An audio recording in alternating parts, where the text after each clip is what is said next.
ಮುಂದೆ ಸಾಗಿ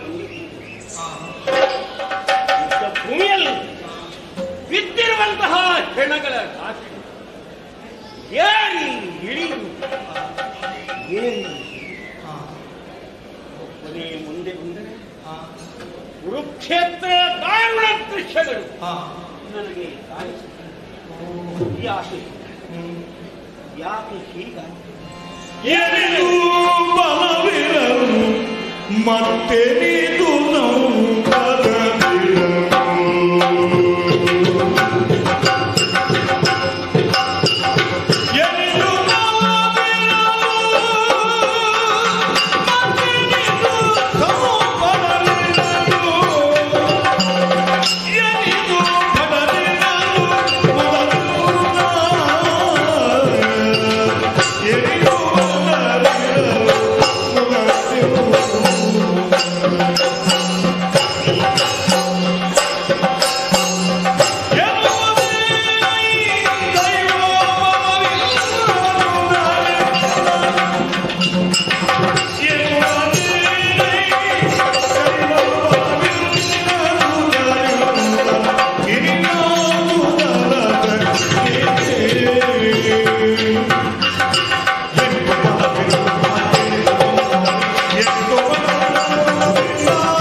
ನನ್ನ ಸಂಯೋಜನೆ, ನನ್ನ ಸಂಘಟನೆ ಪರಿಣಾಮಕಾರಿಯಾಗಿಲ್ಲ. ಯಾಕೆ?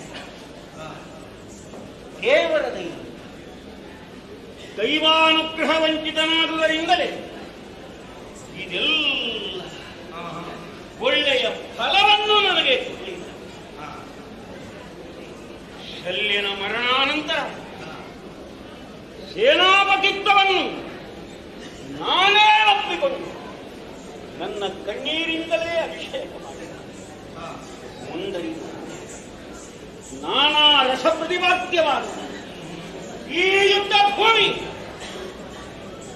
ಕಾಣುತ್ತಿರುವ ದಾರುಣ ದೃಶ್ಯ ಎಂತಹ ದೈವನ್ನ ವಿದೀರ್ಣಗೊಳಿಸುವುದಕ್ಕೆ ಶಕ್ತವಾದ ಅಶ್ವತ್ಥಾಮನು, ಕೃಪಾಚಾರ್ಯರು, ಯುತವರ್ಮ, ನಾನು ನಾಲ್ವರನ್ನು ನುಡಿದರೆ ನಮ್ಮ ಸೇನೆ ಹೇಳ ಹೆಸರಿಲ್ಲದಂತೆ ನಾಶ. ಯಾರ ನಡೆಸ ಯಾರಿದ್ದಾರೆ? ಉಳಿದು ಗದಾದಂಡ ಒಂದು ಕರದ ಗದೆಯು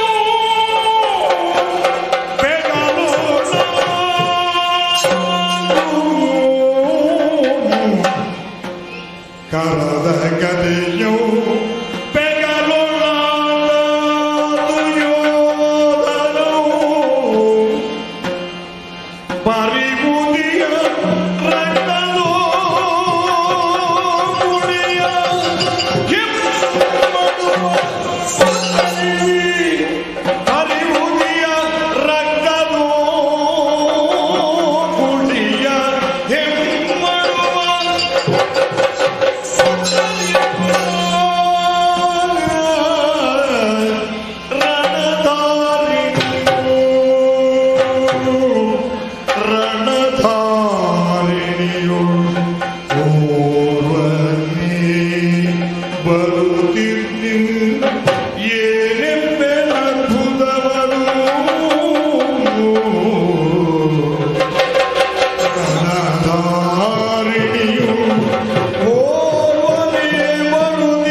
ಸಂಜಯನು ತುಮನದೊಳು ಚಿಂತಿಸುತ್ತ ಕಾಯರಗಿ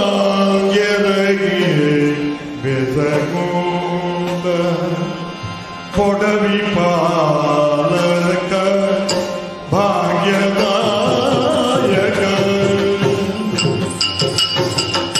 ಕೊಡವಿ ಪಾಲಕ ಭಾಗ್ಯದಾಯಕ ನುಡಿಯದಲ್ಲಿಗೆ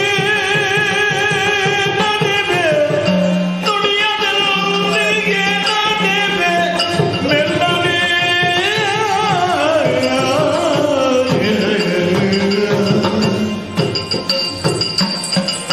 ಪಡಿವೆಲಿ ಕೂಗಲ ಎಂಬ ಚಲಗಳ ನುಡಿಯಲಾಗಿ ಹೀಗಾಯಿತೆ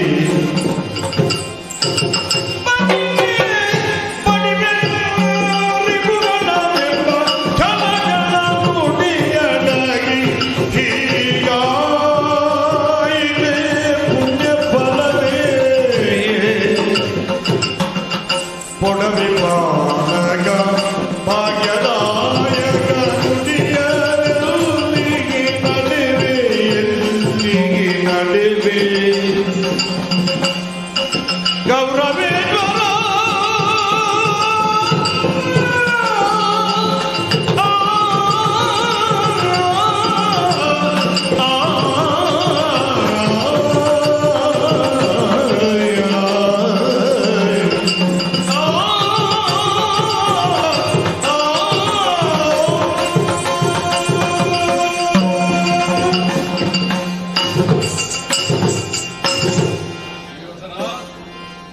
ಈ ರಣಕ್ಷೇತ್ರದಲ್ಲಿ ನಾನು ಹುಡುಕದೇ ಇದ್ದ ಸ್ಥಳ ಇದು. ಇದ್ದಲ್ಲಿಂದಲೇ ಇಲ್ಲಿ ನಡೆಯುವ ಎಲ್ಲ ವಿದ್ಯಮಾನಗಳನ್ನು ತಿಳಿಯುವ ಭಾಗ್ಯ ನನಗಿದ್ರೂ ಸಹ ನನಗೆ ನಿನ್ನ ಪತ್ತೆಯನ್ನು ಮಾಡುವುದಕ್ಕಾಗಲೇ ಇಲ್ಲ. ನಿನ್ನ ವೃತ್ತಾಂತವನ್ನು ಹೇಳ್ತಾ ಇದ್ದ ಹಾಗೆ ನನ್ನ ದೃಕ್ಪಟನದಿಂದ ನೀನು ಮರೆಯಾಗಿ ಬಿಟ್ಟೆ. ನಿಮ್ಮ ಅಪ್ಪನಿಗೆ ಸಮಾಧಾನ ಹೇಳುವುದಕ್ಕೆ ನನಗೆ ಸಾಧ್ಯ ಆಗಲಿಲ್ಲ. ಕುರುಕ್ಷೇತ್ರದ ಸಮಗ್ರ ವೃತ್ತಾಂತವನ್ನು ಸಂಗ್ರಹ ಮಾಡಿ ವಿವರಿಸುವ ಯೋಗ್ಯತೆ ಇದ್ದಂತಹ ನಾನು ಈ ಕ್ಷೇತ್ರದ ಮಹಾನಾಯಕನಾದ ನೀನೆಲ್ಲಿ ಹೋದೆ ಅಂತ ಹುಡುಕುತ್ತಾ ಬರಬೇಕಾಯಿತು. ಅಳುವ ನಿನ್ನ ತಂದೆ ತಾಯಿಗಳಿಗೆ ನಾನು ಏನು ಸಮಾಧಾನ ಹೇಳಬೇಕು? ನನ್ನ ಕಣ್ಣಿಗೆ ಕಾಣುವುದಿಲ್ಲ ನಿಮ್ಮ ಮಗ ಅಂದ್ರೆ ಎಲ್ಲಿ ಹೋದ, ಏನಾದ, ನಮ್ಮ ಮಗನಿಗೆ ಏನಾಯಿತು ಅಂತ ಅವ್ರು ಅಳ್ತಾ ಇದ್ರೆ ನನಗೆ ಬೇರೆ ಯಾವ ದಾರಿಯೂ ಕಾಣಲಿಲ್ಲ. ನಿನ್ನನ್ನು ಕಂಡು ಹುಡುಕಿ ನಿನಗೆ ವಿಷಯವನ್ನು ತಿಳಿಸಿ ನಿನ್ನ ಸ್ಥಿತಿಯನ್ನು ನಿನ್ನ ಅಪ್ಪ ಅಮ್ಮನಿಗೆ ಹೇಳಬೇಕು ಅಂತ ಹೊರಟು ಬಂದೆ. ಈ ರಣಕ್ಷೇತ್ರದಲ್ಲಿ ಬಹಳ ದೂರದಲ್ಲಿ ನೀನು ಕಾಣಿಸಿ, ಎಲ್ಲಿ ಯುದ್ಧ ನಡೆಯುತ್ತಾ ಇದೆಯೋ ಅಲ್ಲಿ ಇಲ್ಲ ನೀನು. ಯುದ್ಧದಲ್ಲಿ ಎಲ್ಲರೂ ಬಿದ್ದು ಹೋಗಿದ್ದಾರೆ ಎಂಬಲ್ಲಿಗೆ ನಿನ್ನನ್ನು ಹುಡುಕುವುದೆಲ್ಲಿ ಅಂತ ಯೋಚನೆ ಮಾಡಿದರೆ ನಾನು ಕಂಡ ವ್ಯಕ್ತಿ ನೀನೇ ಅಂತ ಗೊತ್ತಾದ ಮೇಲೆ ತಡ ಮಾಡಲಿಲ್ಲ. ಅಯ್ಯ ಕೂಗಿ ಕರೆದಿದ್ದ ನಾನು, ಕೊಡವೆ ಪಾಲಕ ನೀನು, ಇನ್ನೊಬ್ಬರಿಗೆ ಭಾಗ್ಯವನ್ನು ಕೊಡುವಂತಹ ವ್ಯಕ್ತಿ ನೀನು. ಈಗ ಎಲ್ಲವನ್ನೂ ಕಳೆದುಕೊಂಡವನಾದೀಯ. ನನ್ನ ಭಾಗ್ಯ, ನಿಮ್ಮ ಅಪ್ಪನ ಭಾಗ್ಯ, ಭೀಷ್ಮಾಚಾರ್ಯರ ಯೋಗ್ಯತೆ, ಚಂದ್ರವಂಶದ ಪ್ರಾತಿನಿಧ್ಯ ಎಲ್ಲದ ಯೋಗ್ಯತೆಯಿಂದ ಕೂಡಿದ, ಎಲ್ಲ ಒಡೆತನದಿಂದ ಕೂಡಿದಂತಹ ನೀನು ನಿರ್ಗತಿಕನಂತೆ ನಡೆಯುತ್ತಾ ಇದ್ರೆ ನೋಡುವುದಕ್ಕಾಗ್ತದೆ, ಸಹಿಸುವುದಕ್ಕಾಗ್ತದೆ. ಈ ಗದೆ ಕುರುಕ್ಷೇತ್ರದಲ್ಲಿ ಬೀಸಲ್ಪಡುತ್ತಾ ಇದ್ದಾಗ ವಾಯುಘಾತ ಉಂಟಾಗಿ ಸುಂಟರ ಗಾಳಿಯ ಎದ್ದಿದೆ ಅಂತ ನಾನು ತಿಳಿಯುತ್ತಾ ಇದ್ದೆ. ನಿಮ್ಮ ಅಪ್ಪನಿಗೆ ಅದೇ ವರ್ಣನೆ ನಾನು ಮಾಡ್ತಾ ಇದ್ದೆ. ಯಾರೋ ಯುದ್ಧ ಮಾಡ್ತಾರೆ ಕೌರವನಿಗಾಗಿ ಅಂತ ನಾನು ಹೇಳ್ತಾ ಇರಲಿಲ್ಲ. ಸ್ವತಃ ನೀನು ಯುದ್ಧ ಮಾಡುವವನು, ಶತ್ರುಗಳನ್ನು ಬಡಿಯುವವನು. ಇದನ್ನು ವರ್ಣಿಸಿದಂತ ನನ್ನ ಬಾಯಿಗೆ, ನನ್ನ ನಾಲಿಗೆಗೆ ಶಕ್ತಿಯೇ ಇಲ್ಲದಾಗಿದೆ. ಯಾಕಯ್ಯ ಹೀಗೆ? ಏನು ನಿನ್ನ ಅವಸ್ಥೆ? ಯೋಧನ, ಇದೇನು ನಿನ್ನ ಸ್ಥಿತಿ? ಬಿಡದೆ ಬಾಗುತ್ತ ನೃಪರು ಮಕುಟವ ನೀಡುವ ಕೋಮಲ ಚಲನ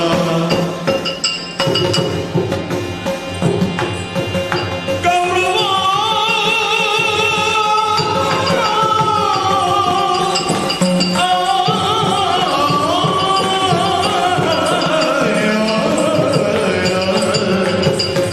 ಬಿಡದೆ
ಸಾಮಂತರೆಲ್ಲ ಕಪ್ಪವನ್ನು ಒಪ್ಪಿಸುವುದಕ್ಕೆ ಬಂದು ನಿನ್ನ ಕಾಲುಗಳಿಗೆ ಮಣಿದಾಗ ಆ ಮಣಿಯೋರು ಅವಸರದಲ್ಲಿ ಒಬ್ಬರ ಕಿರೀಟ ಮತ್ತೊಬ್ಬರಿಗೆ ತಾಗಿದಾಗ ಉದುರಿಸಿದಂತಹ ಮಣಿಗಳಿದ್ವಲ್ಲ ಆಕಾಶದ ನಕ್ಷತ್ರಗಳಂತೆ ಕಂಡಿದ್ದು ನನಗೆ. ಏನು ವೈಭವ, ಏನು ಭಾಗ್ಯ! ನಾನು ಸ್ವರ್ಗಕ್ಕೆ ಹೋದವನಲ್ಲ, ದೇವೇಂದ್ರನ ಸಭೆಯನ್ನು ನೋಡಿದವನಲ್ಲ.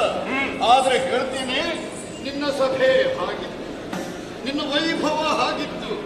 ನಿನಗೆ ಎರಗುವಂತಹ ಸಾಮಂತರ ಮುಂಭಾಗದಲ್ಲಿ ಧೀರೋದಾತ್ಮನಾಗಿ ನಿಂತಹ ನೀನು, ಕುಳಿತಂತಹ ನೀನು ಎಲ್ಲರ ಕಣ್ಮಣಿಯಾಗಿದ್ದೀಯಾ, ಎಲ್ಲರ ಕಣ್ಮಣಿಯಾಗಿದ್ದೆ.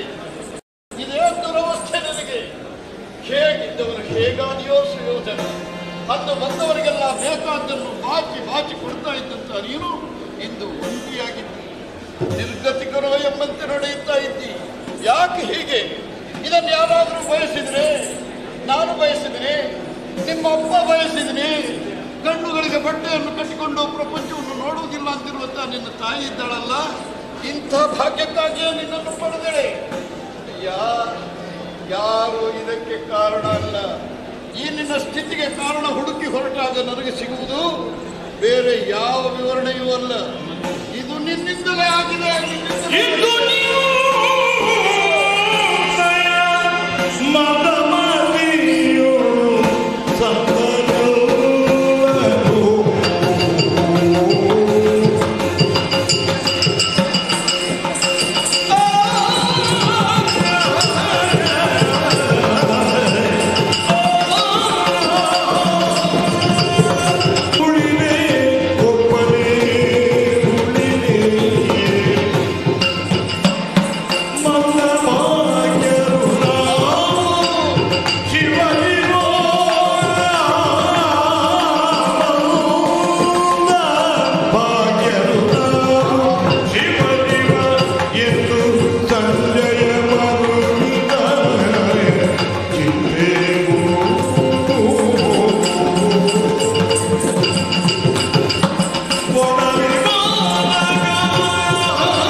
ಪಾಂಡವರಿಗೆ ರಾಜ್ಯ ಕೊಡುವುದಿಲ್ಲ, ಅಧಿಕಾರ ಹಸ್ತಾಂತರ ಮಾಡುವುದಿಲ್ಲ, ಏನಾದರೂ ಆಗಲಿ ಅಂತ ತೀರ್ಮಾನ ಮಾಡಿದೆಯಲ್ಲ ನೀನು.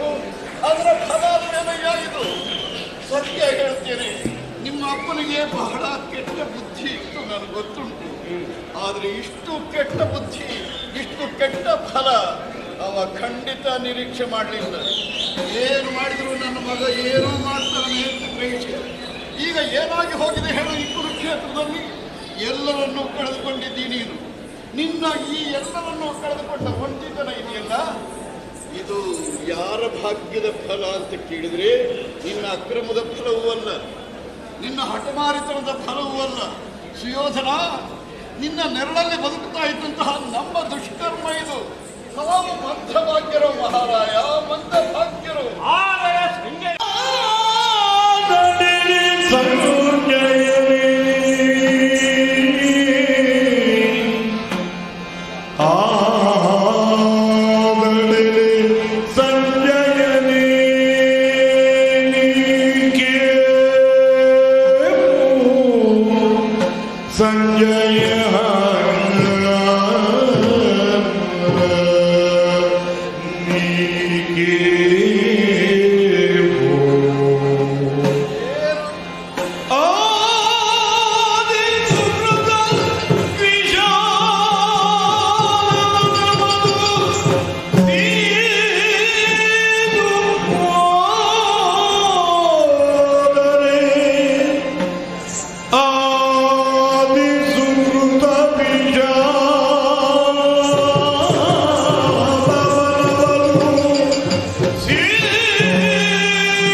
Oh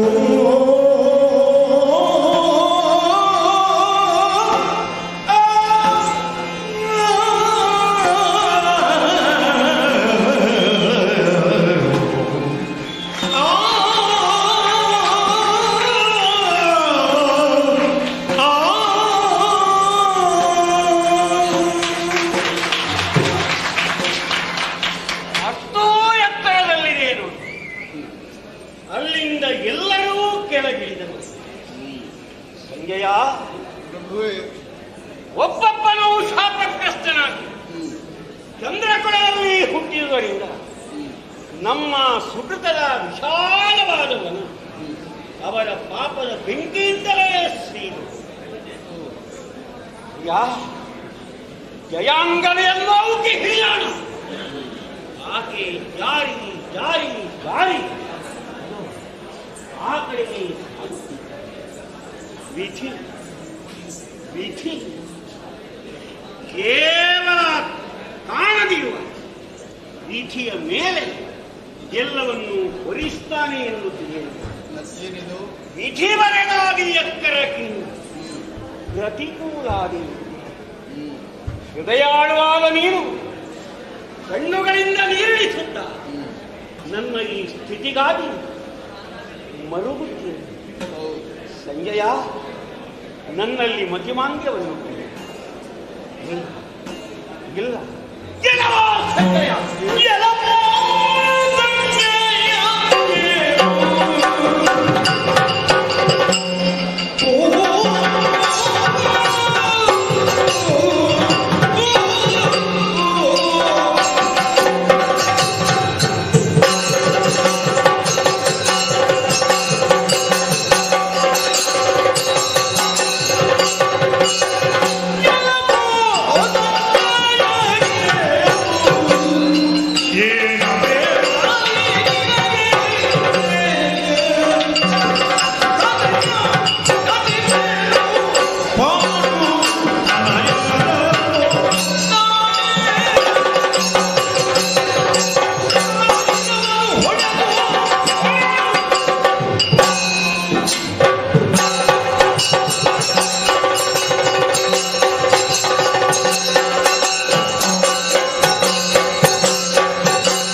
ಉದರವನ್ನು ಸೀಳಿ ನನ್ನ ತಮ್ಮಂದಿರನ್ನು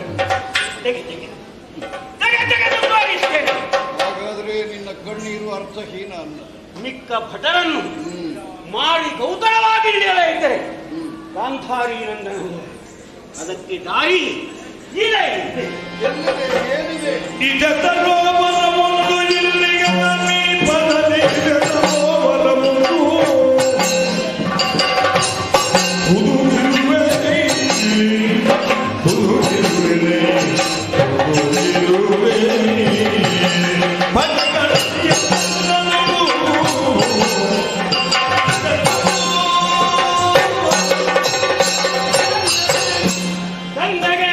ಅತಿ ಧೈರ್ಯವನ್ನು ಇಂದು ಜನನಿಗೆ ಎಲ್ಲ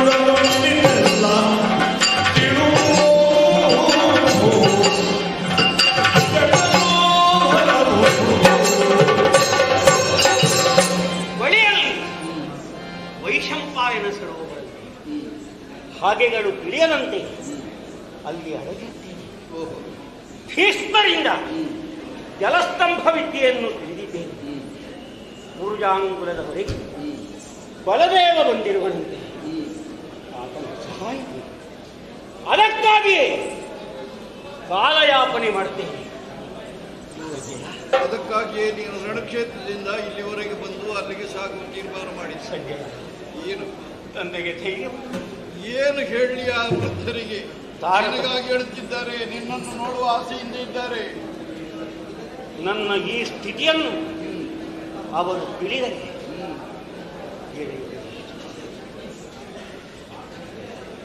ಹಸ್ತಿನಾವತಿಯ ಸಮ್ರಾಟನಾಗಿ ನಿನ್ನ ಸುಯೋಧನ ಬರ್ತಾನೆ.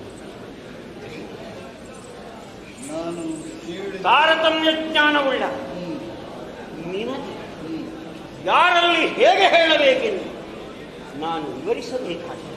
ಹಾಗಾದ್ರೆ ತಾಯಿಗೂ ಹೇಳು, ಭಾನುಮತಿಯನ್ನು ಸಮಾಧಾನಪಡಿಸಿ ಅರಮನೆಯ ಜನಕ್ಕೆಲ್ಲ ಅರುಹು ಭಾಷೆಯಲ್ಲಿ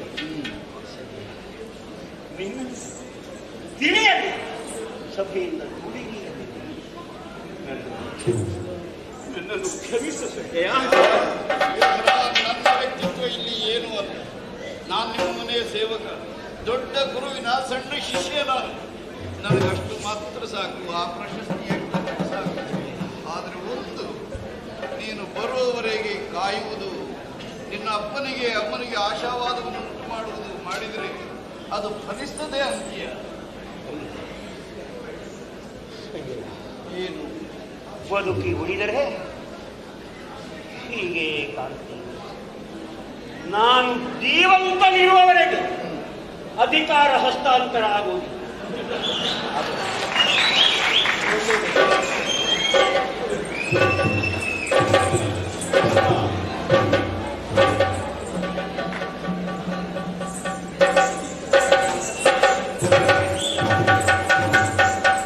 ನಾನಿಲ್ಲಿ ಅಡಗಿರು ಯಾರಿಗೂ ತಿಳಿಯದು. ಅದಕ್ಕಾಗಿ ನೋಡಿದವರು ಮೇಲತ್ತು ಹೋದವೆಂದು ಶ್ರಮಿಸುವಂತಾಗಬೇಕು.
ಸಾಮ್ರಾಜ್ಯದ ಸ್ಥಿತಿ ಹೀಗೆಲ್ಲ ಆಗ್ತದೆ ಅಂತೇಳಿ ಕನಸಿನಲ್ಲೂ ಎಣಿಸಿದವ ನಾನಲ್ಲ.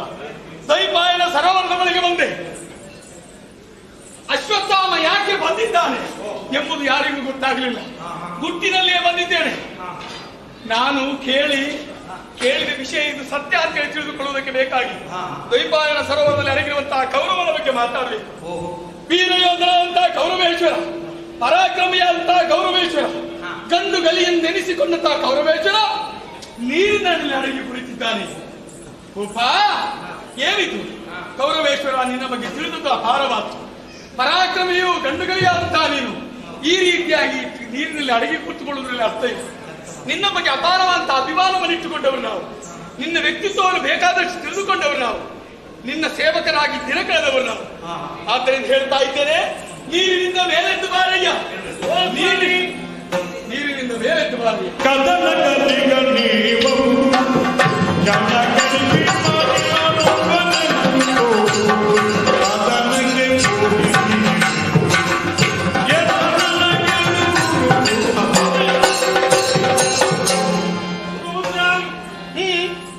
ಈಗಲಾದರೂ ನೀವು ಬಂದಿರಲ್ಲ. ದಯವಿಟ್ಟು ಮೇಲೆ ಬರುವುದಕ್ಕೆ ಹೇಳಕೂಡದು. ಯಾಕೆ? ನೀವು ಕಲಿಗಳೆಂಬುದು ಚೆನ್ನಾಗಿ ಗೊತ್ತಿದೆ. ದಯವಿಟ್ಟು ಮನೆಗೆ ಹೋಗಿ. ಕೊಡುವುದಕ್ಕೇನು ಕಡಿಮೆ ಮಾಡಲಿಲ್ಲ, ಮಾಡುವುದೂ ಇಲ್ಲ. ಹೊಟ್ಟೆ ತುಂಬಾ ಒಂದು ನಿಂತಿಸಿ ಏನಿದ್ದರೂ ನಾಳೆ ನೋಡಿಕೊಳ್ಳಿ. ಕೌರವೇಶ್ವರ ಯಾಕಯ್ಯ ಈ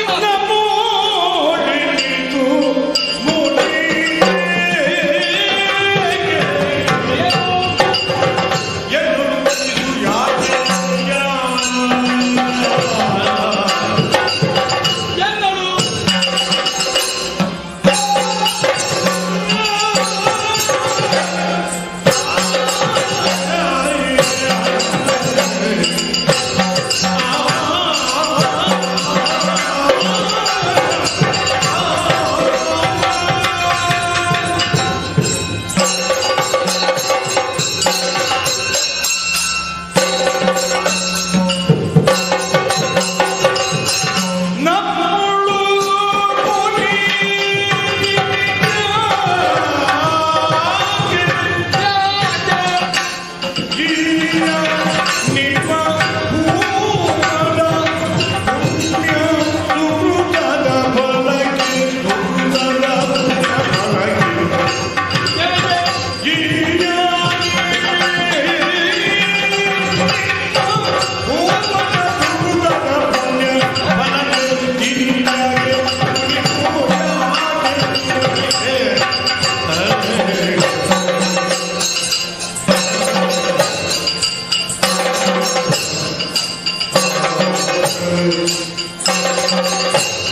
ಒಂದು ದಿವಸವನ್ನು ಕಳೆಯುವುದಕ್ಕೆ ಬೇಕಾಗಿ ನೀರಿನಲ್ಲಿ ಅಡಗಿ ಉಳಿಯುವುದರಲ್ಲಿ ಅರ್ಥ ಇಲ್ಲ.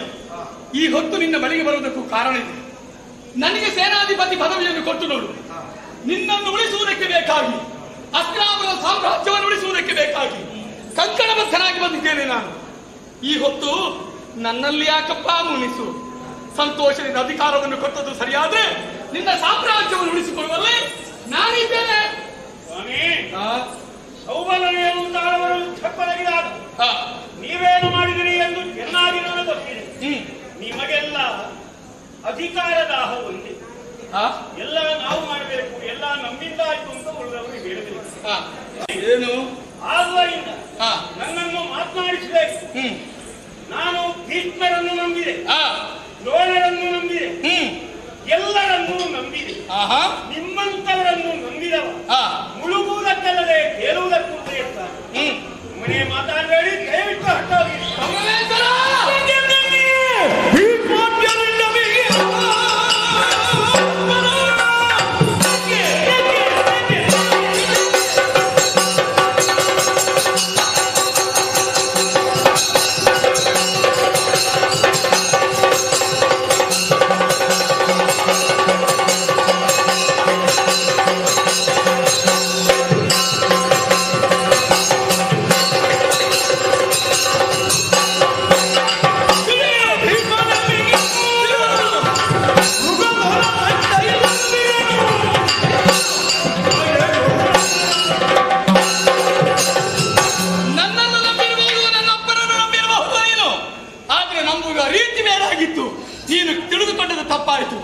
ನನ್ನ ಅಪ್ಪ ಆಗ್ಲಿ ನಿನ್ನ ಅಜ್ಜ ಆಗ್ಲಿ ಯಾವ ರೀತಿಯಲ್ಲಿ ವ್ಯವಹರಿಸಿದ್ದಾರೆ ಅಂತ ನಿಮಗೆ ಗೊತ್ತಿಲ್ವಾ?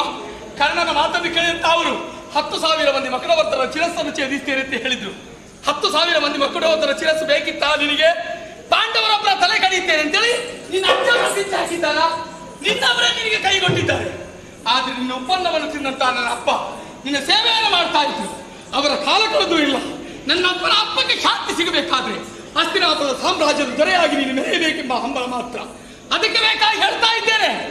ಒಂದು ಸಾರಿ ನನಗೆ ಅಧಿಕಾರವನ್ನು ಕೊಟ್ಟು ನೋಡು. ಅಧಿಕಾರ ಕೊಡದಿದ್ರು ಕೆಲಸ ಮಾಡಿದ್ದೇವೆ ನಾವು.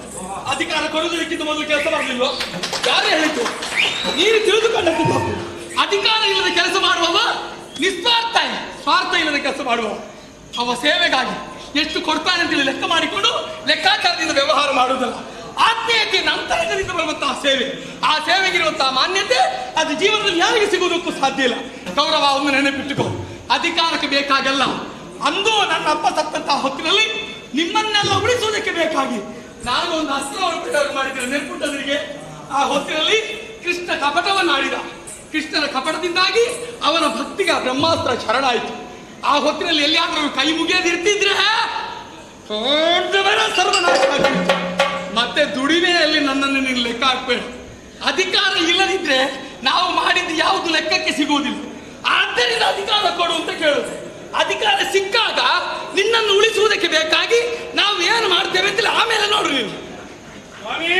ಏನು ಇಷ್ಟರವರೆಗೆ ಉಂಡು ಜೀರ್ಣ ಮಾಡುವಷ್ಟು ಕೆಲಸ ಮಾಡಲಿಲ್ಲ. ಅಧಿಕಾರ ಸಿಕ್ಕಿದರೆ ಏನಾದರೂ ಮಾಡ್ತೀವಿ. ಹೌದು, ನಿಮಗೆ ಬೇಕಾದ್ದು ಅಧಿಕಾರ ಮುಖ್ಯ. ಸ್ವಾಮಿ, ಏನು ಭೀಮಸೇನ ಬೇಹಿನ ಪುಟ್ಟಿಯರು ಅಲ್ಲಲ್ಲಿ ತಿರುಗುತ್ತಿದ್ದಾರೆ. ನಾನಿಲ್ಲಿರುವುದು ಯಾರಿಗೂ ತಿಳಿಯಲ್ಪಡದು. ನೀವು ಮಾತಾಡಿದ್ರು ನಾನು ಮಾತನಾಡಿದ್ರು. ನೋಡಿದ್ರ ಒಳ್ಳೇದಾಗು ಅಂತ ಹೇಳಿದ್ರೆ ಒಳ್ಳೇದಾಗೋ ಗುಣ ಅವನಲ್ಲಿ. ಒಂದು ಸಲ ನನಗೆ ಅಧಿಕಾರ ಕೊಡ್ತಿದ್ರೆ ಏನೆಲ್ಲ ಮಾಡ್ತಿದ್ದೆ ಅಂತೇಳಿ ಇವ ನೋಡ್ಬೇಕಿತ್ತು.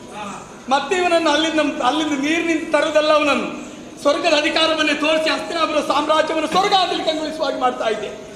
ಪಾಂಡವರ ಆಗಬದ್ದಲ್ಲಿ ಯೋಗ ಇಲ್ಲ. ಇವುಗಳೆಲ್ಲ ಒಳ್ಳೆಯದಾಗುವ ಜಾತಿ ಅಲ್ಲ. ನಮ್ಮಂತಹ ಬ್ರಾಹ್ಮಣರನ್ನು ನಿಂದಿಸಿ ಬದುಕುವುದೇ ಇವರ ಉದ್ದೇಶ. ನಾವಿರೋದು ಊಟಕ್ಕೆ ತಿಳಿದುಕೊಂಡಿದ್ದಾರೆ. ಊಟ ಮಾತ್ರ ನಾವು ಮನಸ್ಸು ಮಾಡಿದ್ರೆ ಏನನ್ನು ಮಾಡ್ತೇವೆ ಎಂಬುದನ್ನು ತೋರಿಸಿಕೊಟ್ಟದ್ದು ನೀವು ಮರ್ತಿದ್ದಾರೆ. ಹಾಳಾಗಿ ಹೋಗ್ತಾರೆ ಬ್ರಾಹ್ಮಣರನ್ನು ನಿಂದಿಸಿದ್ರೆ. ಒಳ್ಳೇದಾಗುವುದಿದ್ರೆ ಏನಾದ್ರು ಬ್ರಾಹ್ಮಣರನ್ನು ಪೂಜಿಸಿ, ಒಳ್ಳೇದಾಗ್ತದೆ.